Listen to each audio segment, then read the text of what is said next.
سمت چپ.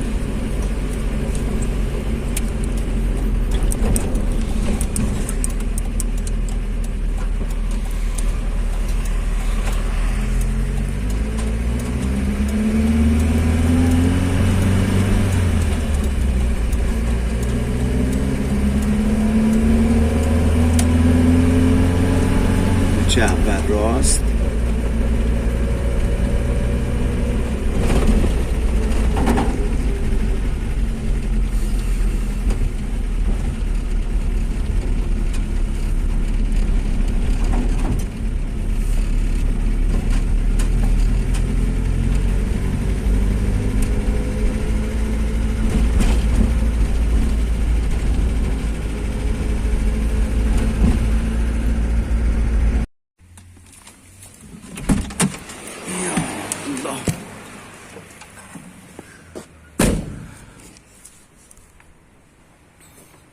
زحمت شما مرحله زحمتش با شما. آقا سلام، خوبین آقا؟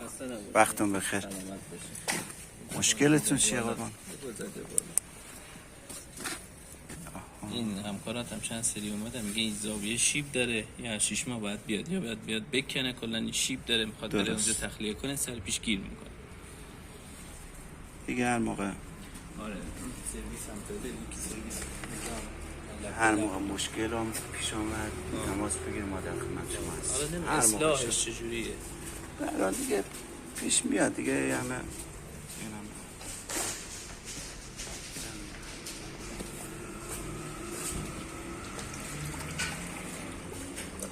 علاجش همه چوب.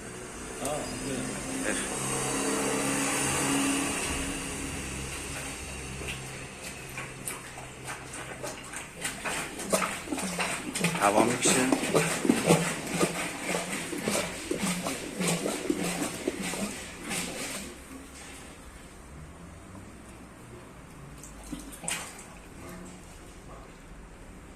نوینه چربی هنو احتمالا آبریزی کم داره. تو مرمولم خورده این افواهد بالا گوشتی هم که اینجا میره رعایت نمیکنه، گنداشون میره. برای هر هفته یکی 2 بار یک تشت آب کنیم بریزیم، بد نیستش. آب داغ بریزیم چاره دیگه یه جور چربی نمیگیره. چربی ها دیگه میره داخل خط.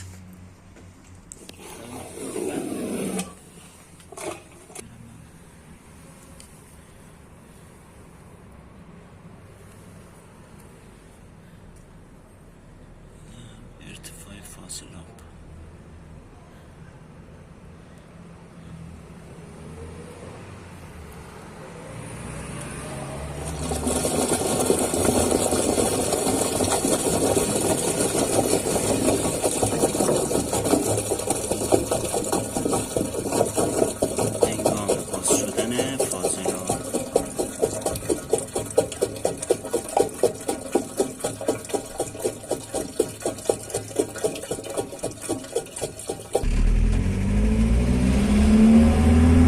این پس زدگی که به سلامتی باز کردیم و در حال برگشت به مقر خودمون هستیم.